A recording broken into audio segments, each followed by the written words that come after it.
Let's find out what's happening at the box office now with film critic Erik Childress. Hello, Erik. Hi, Angie. Scream is coming back into theaters this weekend. Here's a look. Hello? It's happening. 3 attacks so far. Do you have a gun?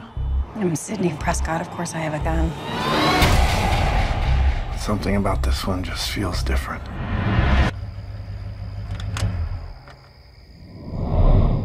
Erik, what do you think? Can this film take the top spot away from Spider-Man? Yes, Angie, and don't let the title fool you. While there may be hope this film could serve as a reboot as well, this is actually Scream 5, as it features the return of Neve Campbell, Courtney Cox, and David Arquette, and instead of calling it that, we'll have to put a year after the title to differentiate from the 1996 original that became one of the rare surprise horror hits during the holidays. Now, the first 2 Scream films, which are still the best, each grossed over $100 million in theaters, and the third film nearly grossed $90. When they tried to give it one more go in April of 2011, 11 years after the previous film, the fourth entry grossed just $38 million. But now, another 11 years later, and the only films doing any business are ones with titular familiarity, I believe horror fans will show up at least this weekend to see it. The new directors taking over for the late Wes Craven garnered some attention with their last horror film, Ready or Not, and the diehards appear excited at the prospect of them taking the helm.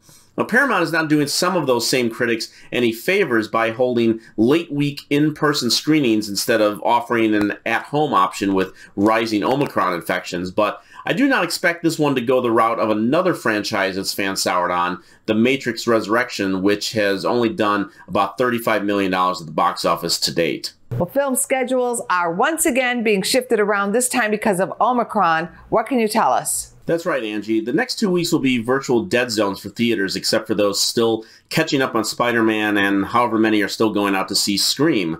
But jump ahead all the way to March 11th, when Disney and Pixar's Turning Red was once scheduled for theaters, but will now be debuting on Disney Plus for no additional cost than your monthly subscription. As you know, the Pixar brand has become Disney's strongest and most consistent outputs for families, and the speculation has grown that it is now being used to draw even more attention to the Plus, which as of November had grown to over 118 million subscribers, which still trails both Amazon Prime with 175 million, and still champion Netflix with over 213 million. And Erik, we would be remiss if we didn't mention that the end of 2021 and the beginning of 2022 have been very rough times. We've lost some of our most beloved and treasured entertainers. Can you share some thoughts, especially on Sidney Poitier? Of course, Angie. It is true that it has been a brutal couple of weeks in terms of celebrity passings, including Betty White, Peter Bogdanovich, and this week Bob Saget.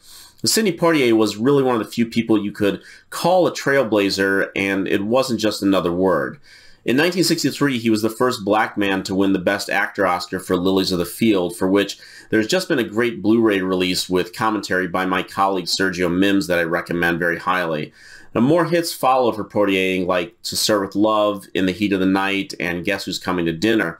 He became a director as well, and in 1980 did the Richard Pryor Gene Wilder comedy Stir Crazy, which for years was the highest grossing film directed by an African American. After nearly a decade away from acting, he returned in 1988 with a cool little action film called Shoot to Kill, and I'll always be appreciative of him being part of the team in the great 1992 film Sneakers. Now, that year, he received the AFI Life Achievement Award. In 1995, it was the Kennedy Center Honors, and the Presidential Medal of Freedom came in 2009. In 2001, he was the recipient of a second Academy Award, which led to a great tribute that night when Denzel Washington won his second Oscar for Training Day and said he will always be chasing him and always following in his footsteps. May we all aspire to be as inspiring as Sidney Poitier.